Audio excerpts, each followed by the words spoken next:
I paint a portrait with just a piece of card? Oh. I don't know, but we're going to find out. This is something I've been wanting to try for a little while, and I'd like to do it with lots of different subjects too, like try a landscape or try painting a still life or something like that. But today I'm pushing it a little bit and I'm going to try portraits, which are not my specialty. I need to practice them more, but hey, this is what this is for. There's something about really simplifying a process down to the what am I trying to say? Just the core of it, the movement of it. So just have a piece of paper, some paint and a bit of cardboard. Who needs a brush? This is our only tool. This, paper and paint. So let's see how it goes.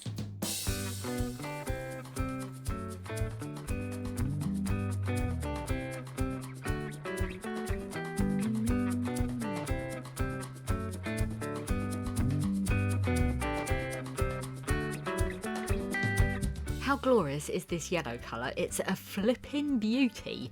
I made it easy on myself and I took this colour straight from its tube and it scraped onto the paper like an absolute dream. If there's no other part of this project that you fancy trying, just do this bit. Scrape some paint around on a page because I promise you it is so jolly. This is the image I chose as my reference photo, by the way. I found it on unsplash.com. I'll link it below in case you fancy using it anytime.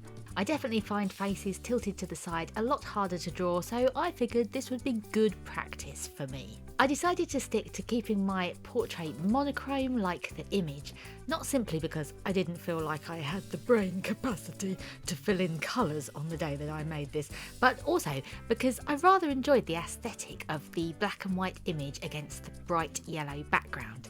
It just made me so happy, so I ran with it. To start with, I was just trying to find the basic shapes, scraping that white acrylic, making chunky marks and hoping for the best.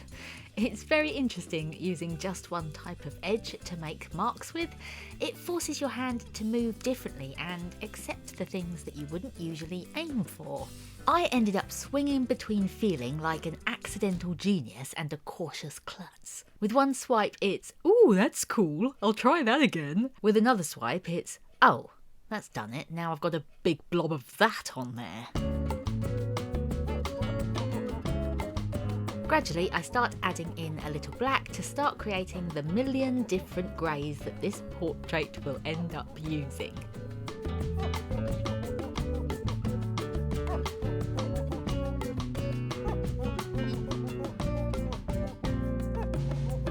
What's the bit of drawing a face that you find hardest? I find the eyes really tricky to position. I always start by thinking I've got them pretty much in the right place, and always end by knowing that I got them pretty much in entirely the wrong place. So that's my talent right there, utter optimism in the face of oopsies.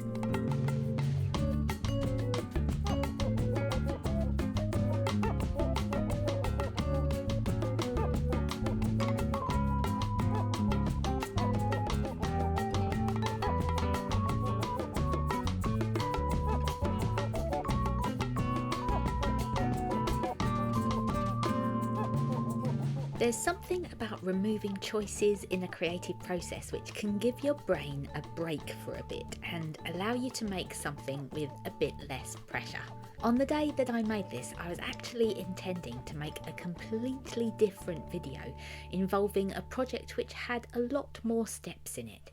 But tiredness has been messing with me recently, and this was yet another day when my brain just wasn't connecting the dots. So instead of feeling bad about the thing that I couldn't seem to do, I gave myself just these pieces of cardboard, paper and paint, and that was all I needed to at least get my hands moving. It was still a challenge and I was going really slowly, so it took me ages, but my snoozy brain only had to hold on to that cardboard and zone out. It gave me a focus, but a softer one, and I ended up feeling more capable than when I started.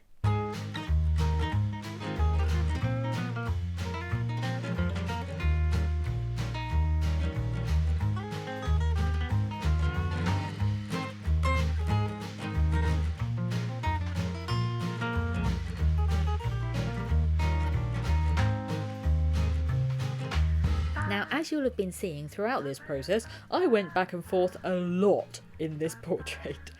I would do a bit, feel quite good about it, and then realise the nose was too huge or the mouth was too weird. I ended up moving the position of those flipping eyes about 3 times. It was definitely a pull and push process. Have you ever watched Portrait Artist of the Year? Whenever I watch that, I end up wanting to try and paint a portrait because the process always looks fascinating. One mark on the canvas can suddenly bring about a likeness, but another mark can lose it just as swiftly. In this practice, I had decided I would not worry if I didn't find a likeness, but I at least wanted it to look like a human.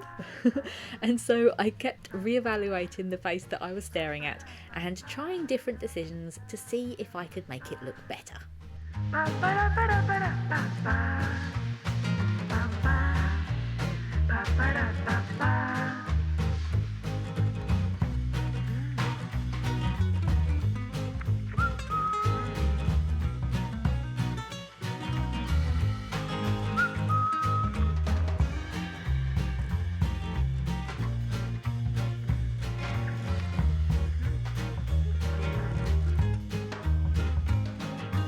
At this point, I took off the masking tape so that I could move the canvas around and felt like it was sort of coming together. I was very much enjoying the fractured greys in the skin and how the cardboard created such cool messiness, but I could still see problems in my sizings. So I did one final goodbye eye splodge and attempted to improve it. By this time I had spent a good few hours on this, and at some point you have to make a call on when to stop. So after a last few tinkerings, trying to figure out shadows and highlights, I decided I needed to go eat something. So I left it to dry, and no matter how it ended up looking, I felt like I had achieved something. Okay, so this is what we ended up with. It's not bad, I don't think. I mean, I think we can all see that there are issues with the mouth, there are issues with the nose, and there are issues with the eyes.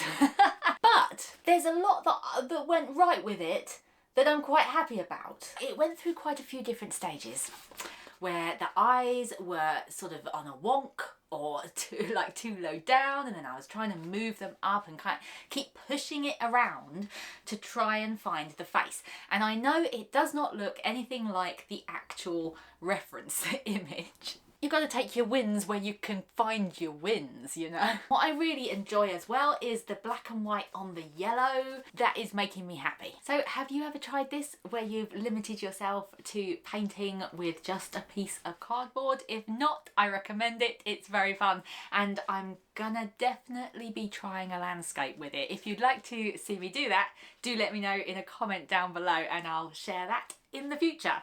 So thank you so much for watching this video. I really hope you enjoyed it. If you did, please do consider giving it a thumbs up, as it tells me that you're kind of enjoying it, and it also helps spread the video to other like-minded makers. Let me know your thoughts in the comments down below, and that is it.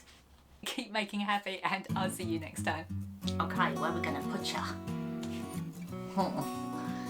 I don't know. Maybe you'll just go there for now, and you can just stare at me.